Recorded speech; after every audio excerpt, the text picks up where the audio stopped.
ಕಾಲಿವುಡ್ನ ಇಬ್ಬರು ಧ್ರುವಧಾರಿಗಳಾದ super star Rajinikanth ಮತ್ತು ಒಳಗ ನಾಯಕನ್ ಕಮಲ್ ಹಾಸನ್ ಸುಮಾರು ವರ್ಷಗಳ ನಂತರ ಒಂದೇ ಸಿನಿಮಾದಲ್ಲಿ ನಟಿಸುತ್ತಿದ್ದಾರೆ.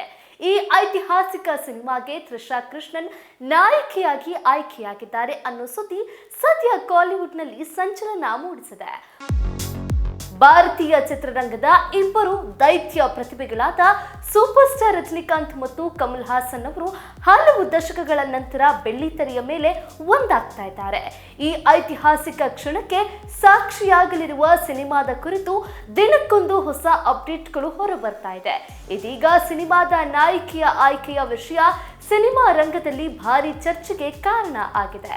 ಕಾರಣ ತ್ರಿಷಾ ಕೃಷ್ಣನ್ ಈ ಮೆಗಾ ಪ್ರಾಜೆಕ್ಟ್ನಲ್ಲಿ ನಾಯಕಿಯಾಗಿ ಕಾಣಿಸಿಕೊಳ್ಳಲಿದ್ದಾರೆ ಎಂಬ ಸುದ್ದಿ ಹರಿದಾಡ್ತಾ ಇದೆ. ರಜನಿ ಮತ್ತು ಕಮಲ್ ಹಾಸನ್ ಆರಂಭಿಕ ದಿನಗಳಲ್ಲಿ ಅನೇಕ ಸಿನಿಮಾಗಳಲ್ಲಿ ಜೊತೆಯಾಗಿ ನಟಿಸಿದ್ದಾರೆ. ಆದರೆ ನಂತರದ ದಿನಗಳಲ್ಲಿ ತಮ್ಮದೇ ಆದ ವಿಭಿನ್ನ ಹಾದಿ ಹಿಡಿದ ಈ ಇಬ್ಬರು ನಟರು ಕಾಲಿವುಡ್ನ ಎರಡು ಪ್ರಬಲ ಧ್ರುವಗಳಾಗಿ ಬೆಳೆದಿದ್ದಾರೆ. ಸುಮಾರು 4 ದಶಕಗಳ ಕಾಲ ಇವರಿಬ್ಬರು ಒಂದೇ ಒಂದು ಸಿನಿಮಾದಲ್ಲಿ ಒಟ್ಟಿಗೆ ಕಾಣಿಸಿಕೊಂಡಿರಲಿಲ್ಲ. ಇದೀಗ ನಿರ್ದೇಶಕ ನೆಲ್ಸನ್ ದಿಲೀಪ್ ಕುಮಾರ್ ಈ ಅಸಾಧ್ಯವಾದುದನ್ನ ಸಾಧಿಸಲು ಹೊರಟಿದ್ದಾರೆ. ಕೆಲವು ತಿಂಗಳ ಹಿಂದೆ ರಿಲೀಸ್ ಆದ ಒಂದು ವಿಶೇಷ ವಿಡಿಯೋ ಅಭಿಮಾನಿಗಳಲ್ಲಿ ಭಾರಿ ಕುತೂಹಲವನ್ನ ಉಂಟು ಮಾಡಿದೆ. ರೆಟ್ರೋ ಲುಕ್ ನಲ್ಲಿ ಕಾಣಿಸಿಕೊಂಡಿದ್ದ ರಜನಿ ಮತ್ತು ಕಮಲ್ ಅವರ ಯಾರು ಹೀರೋ ಎಂಬ ಡೈಲಾಗ್ ಸೋಷಿಯಲ್ ಮೀಡಿಯಾದಲ್ಲಿ ಸಖತ್ ವೈರಲ್ ಆಯಿತು. ವರದಿಗಳ ಪ್ರಕಾರ ಇದೀಗ ಸಿನಿಮಾದ ಪ್ರಮುಖ ಮಹಿಳಾ ಪಾತ್ರಕ್ಕಾಗಿ ಚಿತ್ರತಂಡ ನಟಿ ತ್ರಿಷಾ ಅವರನ್ನ ಸಂಪರ್ಕಿಸಿದೆ.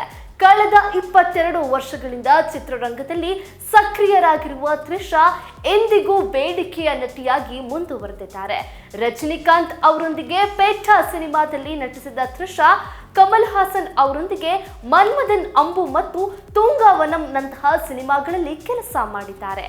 ಈ ಸಿನಿಮಾ ಮತ್ತೊಂದು ವಿಶೇಷ ಅಂದ್ರೆ ಇದರ ನಿರ್ಮಾಣ ಸಂಸ್ಥೆ ತಮಿಳುನಾಡಿನ ಪ್ರಭಾವಿ ರಾಜಕೀಯ ಕುಟುಂಬದ ಕುಡಿ ಉದಯನಿಧಿ ಸ್ಟಾಲಿನ್ ಅವರ ಪುತ್ರ ಎನ್ವನಿಧಿ ಸ್ಟಾಲಿನ್ ಈ ಸಿನಿಮಾವನ್ನ ರೆಡ್ ಜೈಂಟ್ ಮೂವೀಸ್ ಬ್ಯಾನರ್ ಅಡಿಯಲ್ಲಿ ನಿರ್ಮಿಸುತ್ತಿದ್ದಾರೆ.